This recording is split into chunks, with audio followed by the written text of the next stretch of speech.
Hi, I'm Jen, and this is my little Zen Den. I'm going to give you a Yin demo to prepare you if you were to take any of my Yin yoga classes here on Ribbon. So one of the first things you really need to understand about Yin is it does use quite a few props. The thing is, you don't always have to go out and purchase a bunch of props. We have our yoga blocks, and you might want 2 or 3 of those. This is just a big bolster pillow from my bed, so you can use a layering of pillows that you have. This is an actual bolster that you can purchase off of a yoga site. It's a small rectangular bolster. You can also, of course, use a small firm pillow. We have our sandbags. So they usually come in a 10-pound weight. I know here in the US you can buy 5 pounds of rice, which is about the same size as this bag. And then we have the usual yoga blankets that you'd want to fold and roll up, but you can also use a beach towel in the same manner. So I'm going to go through a few poses for Yin Yoga that I generally include in most of my classes. What you want to understand about Yin Yoga is it can be a cold practice because there's not a whole lot of movement going on. What's happening is a deeper level tissue stretch and stress that can activate new cell growth in those deeper tissues. So we take a pose and we support ourselves in the pose, and then we reach to our edge, use things like the weighted sandbag and the blankets and bolsters and blocks to support us and give us that sense of relaxation, and hold the pose for about 3 to 5 minutes. It's holding it as long as you can at your edge of stretch. When you come out of the pose, that's the most important time to go slowly. So I have our timer, and I use the Insight Timer app. We have some sweet little gongs to use and cue us when to come out of a pose and switch to another. In my full-length Yin Yoga classes, we would be holding poses for up to 5 minutes, using a minute in between each pose to transition out and transition in to the next pose. So make sure, like I said, since it's a cold practice, that you want to dress fairly comfortably and warmly. If the room you're practicing in tends to be on the cold side, maybe a space heater will help you be more comfortable. So our first pose is going to be this butterfly pose that people tend to refer to it as Baddha Konasana in regular vinyasa. Our legs are in a diamond, and you want to support your knees with the bolster underneath. If you don't have the full-length bolster, you can put blocks under your knees or a rolled up blanket on under either knee. I'm also going to put a small pillow for my head to rest on, so it's not so much hanging. And I'm going to use the weighted sandbag on my upper back to help me understand to relax forward. So get yourself ready. At any time, if you want to pause and hold the pose longer, that's fine. For this demo, I'm just going to be in these poses for 60 seconds at a time. So here's our starting bell.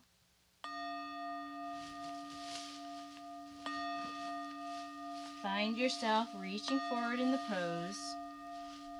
Arms relaxed on either side, palms down. Let your breath come natural.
like I said, when you come out of the poses, that's when you want to go most slow.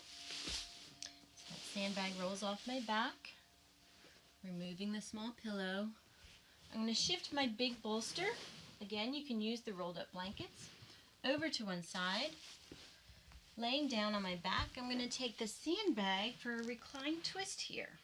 So I'm going to take my outside knee, cross it over, and put the sandbag on top of that knee as it rests on the bolster. Your arms can relax at your sides, and this would be level 1. If you want to take it up a notch, and you can bend that bottom leg, catch the foot in your opposite hand, you can take it to level 2. And if you want a neck stretch, you can turn your head away from the hand holding the foot for level 3.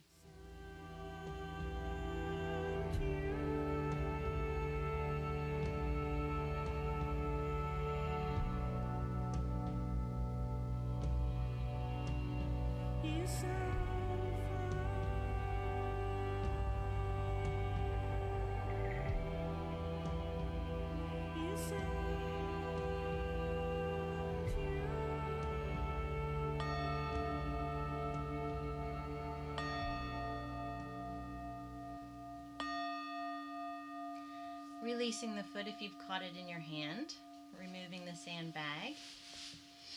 Come on your back, bringing those knees to your chest for one breath to realign your spine.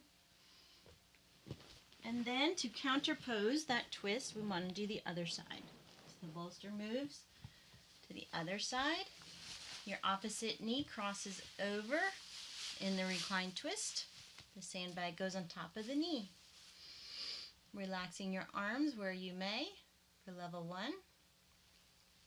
Bending that bottom knee, catching it in your foot in your opposite hand for level 2. And turning your head away from the hand that caught the foot for level 3.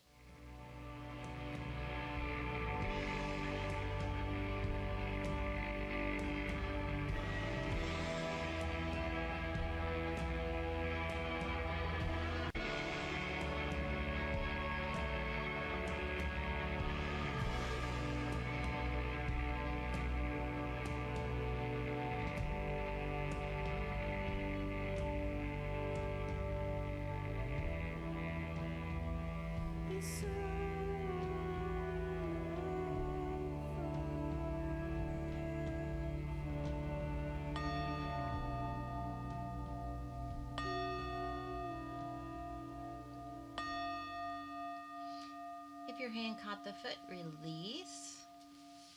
Take the sandbag off the knee, roll onto your back, squeeze those knees to chest to realign. You're going to roll up, take the big bolster again under the knees, and in this pose, you're welcome to have them open again in that diamond or to straighten them. And we're going to take a small pillow, a rolled up blanket, a small bolster, whatever you have.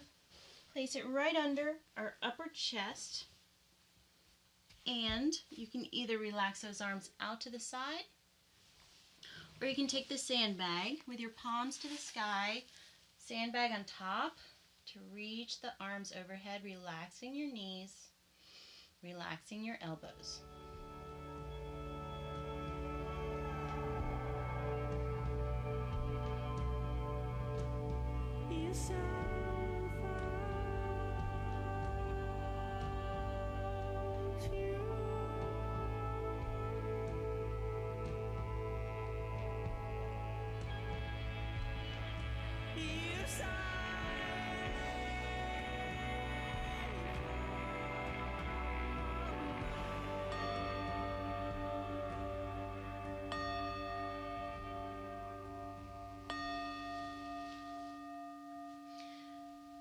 Out of that pose nice and slow, removing our blanket, our bolster, so we can stretch out on our front. Taking 2 blocks shoulder distance apart on the mat, you're going to place your triceps on the block, turning your elbow pits up to the sky. Bringing hands together in prayer and dropping your head between the blocks. So you can keep your hands up in this little church steeple. You can turn your palms down and bring them to your upper back. If your head is reaching the floor, grab something to open your shoulders, so another block between your hands, and then drop your head.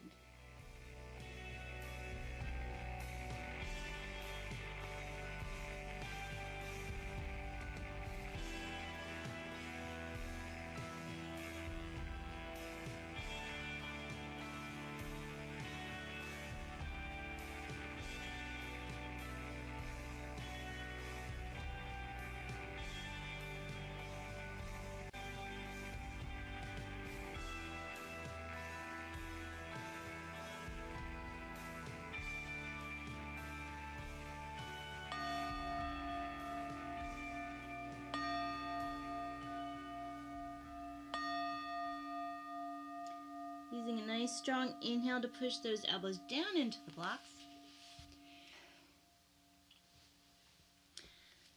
Coming off your blocks, shifting them away from the mat. And those 5 poses would be enough for a 30-minute class. Some of the points to remember about the poses is that calming poses are those in which we would forward fold, and energetic poses are those in which we would open our front body. So in the pose where we were laying down, the blanket under our upper back, that was energetic. When we began in the forward fold, that was calming. And depending on the time of day or your intention for your practice, it's going to make a difference in the poses that you choose. So in my hour-long classes, we might begin with a lot of calming poses and end with the energetic, so that would be something of a morning practice. In an evening practice, we might begin with the energetic poses and end with the more calming poses for evening time to help calm our body. Either way, I hope you found the demo helpful, and I'll see you in one of my classes. Namaste.